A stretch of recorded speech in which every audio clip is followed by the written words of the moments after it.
राम राम आप सभी को। आज हम बात करने वाले हैं रोबोटिक सर्जरी के बारे में। हम जानेंगे कि रोबोटिक सर्जरी क्या होती है, रोबोटिक सर्जरी कैसे की जाती है तथा रोबोटिक सर्जरी की ट्रेनिंग कैसी होती है, और हम जानेंगे कि रोबोटिक सर्जरी के क्या फायदे और क्या नुकसान होते हैं।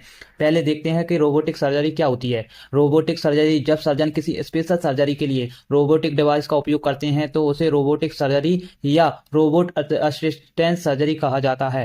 पहले माना जाता था कि सर्जन जितना बड़ा चीरा लगाता था उतना ही सफल सर्जन माना जाता था, लेकिन अब सर्जन जितना छोटा चीरा लगाता है उतना सफल सर्जन माना जाता है। सर्जरी का विज्ञान पिछले कुछ सालों में काफी विकसित हुआ है। पहले इंसान के शरीर को काटकर उसके भीतर की रिपेयरिंग करने की प्रक्रिया काफी लंबी और जटिल होती थी। ऑपरेशन काफी लंबे चलते थे। मशीनों ने इस प्रक्रिया को आसान बना दिया है। अब हम देखेंगे कि रोबोटिक सर्जरी कैसे होती है। इसमें इसमें सर्जन कंप्यूटर के जरिए रोबोट के हाथों को कंट्रोल करके सर्जरी करते हैं। जिस रोबोट डिवाइस का इस्तेमाल किया जा रहा है उसमें रोबोटिक हाथ लगे होते हैं जो सर्जरी में इस्तेमाल होने वाले इंस्ट्रूमेंट को आसानी से पकड़ सकते हैं। एक सर्जन इन रोबोटिक आर्म्स को कंट्रोल और एक व्यूज स्क्रीन के जरिए ऑपरेट करते हैं, और रोबोट के हाथों में लगे कैमरे के सर्जन मरीज के अंदर के अंगों को देखते समझते हैं और उनके अनुसार सर्जरी करते हैं। अब हम देखेंगे कि रोबोटिक सर्जरी की ट्रेनिंग कैसे होती है और कौन ले सकता है।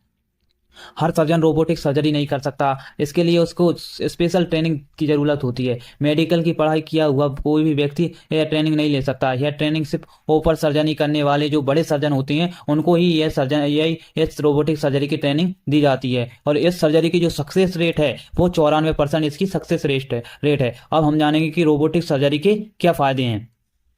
रोबोटिक सर्जरी रिकवरी जल्द हो जाती है, और रोबोटिक सर्जरी होने के बाद मरीज को दर्द कम होता है और इन्फेक्शन का जोखिम कम होता है। शरीर से खून कम निकलता है, शरीर के निशान बड़े नहीं होते और हॉस्पिटल में कम कम समय रहना पड़ता है। रोबोटिक सर्जरी के नुकसान। पारंपरिक सर्जरी मतलब ओपन सर्जरी की तुलना में रोबोटिक सर्जरी महंगी होती है तथा रोबोटिक सर्जरी को करने के लिए स्पेशल ट्रेनर सर्जन की ज़रूरत होती है। रोबोटिक सिस्टम को ऑपरेट करते समय मानवीय गलतियां हो सकती हैं। इस सर्जरी को करने में ज़्यादा समय लग सकता है। कुछ गड़बड़ होने पर वो सर्जन को ओपन सर्जरी पे आना पड़ सकता है। तो ऐसा कहा जा रहा है कि आने वाले समय में रोबोटिक सर्जरी होने वाली हैं, और रोबोटिक सर्जरी ने बेहद कम समय में विश्वास जीता है। हालांकि अभी अधिकांश लोग ओपन सर्जरी को ही ज़्यादा सुरक्षित मानते हैं। यहाँ यह जानना जरूरी है कि रोबोटिक सर्जरी में रोबोट जरूर सर्जरी करते हैं, लेकिन जो रोबोट कोई इंडिपेंडेंट मशीन नहीं होती, उसे और भी सर्जन के द्वारा ही कंट्रोल किया जाता है। और जो एक रिसर्च के मुताबिक 2021 में सर्जिकल रोबोट का मार्केट लगभग 516 करोड़ रुपए का था, लेकिन आने वाले 2030 तक